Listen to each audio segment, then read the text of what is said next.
Hey everyone! So this is the third and final video in my three-part series for the Soesie Dolls Blythe Helmet Sew-Along. In this video, I wanted to show you some of the other samples that I made for this sew-along that were altered. This one that my doll is wearing is the one that I made in the previous two videos, so this should look pretty familiar to you. It has the two straps, and we sewed it together with a set of snaps so it lies nice and secure on our doll's head. So for these other samples that I made, I wanted to show you what you could do in order to make a nice customizable hat for your doll. So for this hat, I used kind of like a shaggy faux fur. And of course I used a woven cotton on the inside. And then the ears were also sewn into the seam. Instead of the two straps, you can see that there's only one strap, and I used a snap.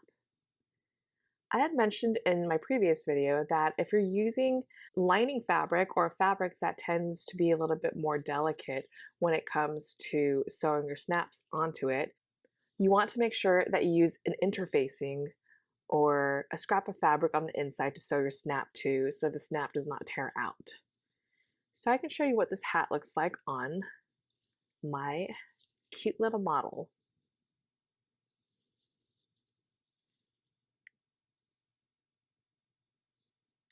One thing about the one strap that I really like is that it's a little bit less bulky, but as you can see with the other hat, it's not a deal breaker by any means. But if you don't want to sew on two snaps or two sets of snaps, you can just do one strap.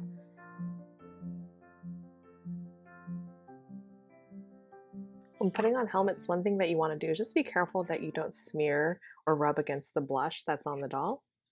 So that's why I take a little bit more care when I put on the hats. And then you can adjust it once it's on. So here we have this bunny helmet with the single strap and one snap. So with this hat that I made, it's also a bunny hat with the ears sewn into the seam. I made it very similarly to this one. This actually came before this one. And what I did not do was measure the length of the strap before I cut it. Especially if you're adding seam allowance, you just want to make sure that the strap is long enough, but on the off chance that it's not, all is not lost. What you can do is use a button and loop closure. So what I ended up doing was making my own button and used scrap fabric to make the button, and then I used some cording, and this is a synthetic leather, which is a polyester cording, and I hand sewed it onto the end of the strap. And when you close it, it's a loop and button closure. I could have also sewn snaps onto the hat, but it was going to be really tight and a struggle to put on the doll, so I didn't want to mess with that.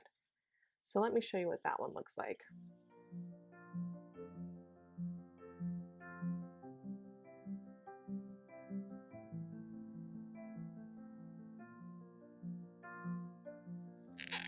As always, I'm taking care to make sure I don't rub against the blush, and then you can adjust the hair and the hat after it's on. So this is what this hat looks like. And then you can see the closure over here. One closure that I did play around with is a snap where you actually set it using a hammer. And I really do not recommend doing that because, let me just demonstrate on this hat. If you set the snap over here, it does touch the face of the Blythe, and you definitely will get some scratching once the hat's on and it rubs against the plastic. So I definitely advise not using a snap closure unless somehow you can protect the exposed metal end that actually touches the plastic. And lastly, I have this hat that I made, and this one is actually made of jersey knit fabric. So when you're using a knit fabric, you have to take into account the stretchiness. If you don't, that's okay too. Your hat might just be a little bit looser, but with dolls with big hair or reroots, it should be okay. But that's something that you might want to make a mock-up for. So this hat, I actually dyed it, and then I made cat ears for it.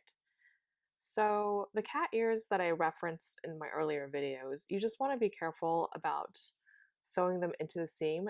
These were actually ladder sewn onto the hat, because if you put the cat ears inside the side seam, it just looks really weird. I guess it looks kind of like maybe like pig ears, but if you want the full like triangular cat ear, then you're gonna have to hand sew them onto the hat. I didn't use any wire in here, but you can. I think it gives a nice look. This is kind of wrinkled in my bag, so ignore that. But yeah, I used a similar fabric to line the inside, which is also knit fabric. And then this one does have 2 straps to close. And then I put 2 snaps as well. I also dyed the thread here. And it's still a work in progress, but this will be a character hat of Princess Carolyn. And I cut out some eyes that I'll need to embroider with some black thread. And then I was thinking of adding some whiskers too. So that is what you can do with it. Some ideas for other character hats that you want to make. And let me show you what this one looks like. And this one I actually did use scrap fabric as well, just because it's a knit and I don't want the snaps to rip out.